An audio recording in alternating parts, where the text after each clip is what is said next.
Ada sebuah mitos Yunani kuno tentang raksasa bernama Atlas. Dia dihukum untuk memanggul langit di pundaknya,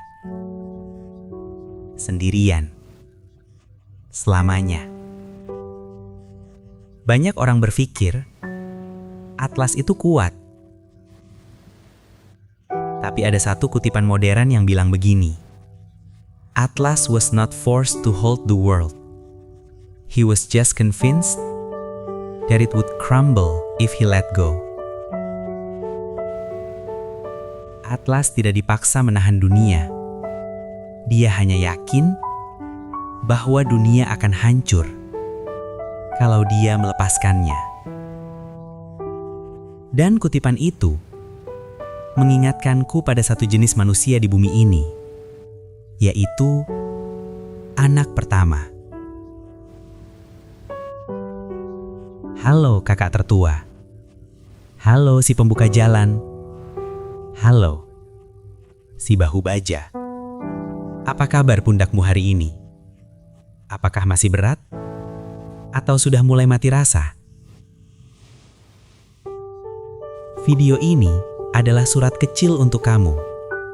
Kamu yang sejak kecil sudah dipaksa menelan pil pahit bernama tanggung jawab. Menjadi anak pertama, itu bukan sekedar urutan lahir. Itu adalah takdir untuk menjadi orang tua ketiga. Ingat nggak? Saat kamu masih kecil, saat kamu menangis karena mainanmu direbut, apa yang orang tuamu bilang? Mereka tidak memelukmu. Mereka malah bilang, "Udah, ngalah aja. Kamu kan kakak. Malu sama adik." Sejak saat itu, alam bawah sadarmu merekam satu pesan berbahaya. Perasaanku tidak penting. Yang penting adalah adikku. Yang penting adalah orang lain. Kamu diajarkan bahwa menjadi lemah itu dilarang, menangis itu aib, dan meminta tolong itu tanda kegagalan. Akhirnya, kamu tumbuh menjadi orang yang hyper independent. Kamu menjadi orang yang paling bisa diandalkan, tempat curhat semua orang, penolong semua orang. Tapi anehnya, saat kamu yang hancur, kamu bingung harus lari kemana.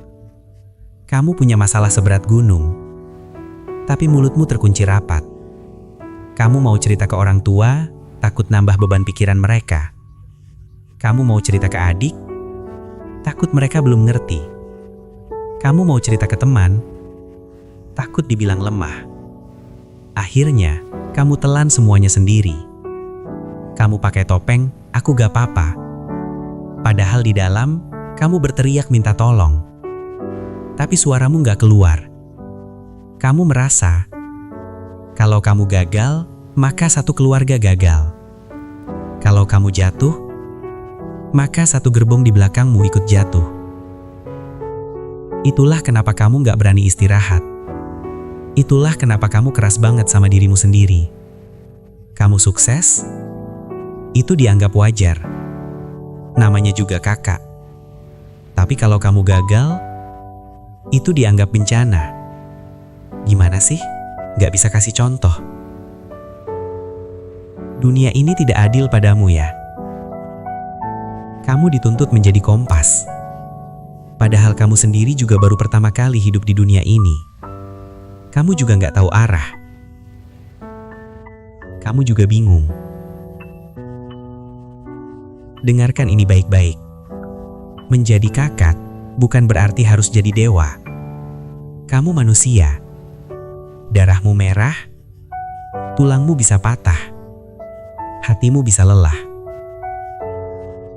Menangislah kalau memang sakit. Bilang gak sanggup kalau memang bebannya terlalu berat. Dunia gak akan kiamat kok kalau kamu istirahat sebentar.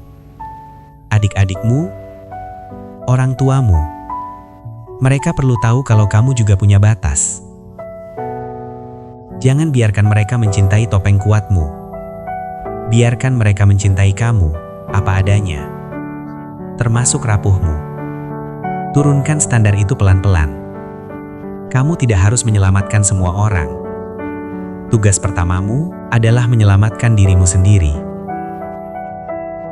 Sebagai penutup, aku ingin kamu ingat kalimat ini. You don't have to set yourself on fire just to keep others warm. Kamu tidak perlu membakar dirimu sendiri hanya untuk membuat orang lain merasa hangat. Jadilah kakak yang bahagia, bukan kakak yang sempurna. Selamat istirahat untukmu, anak pertama.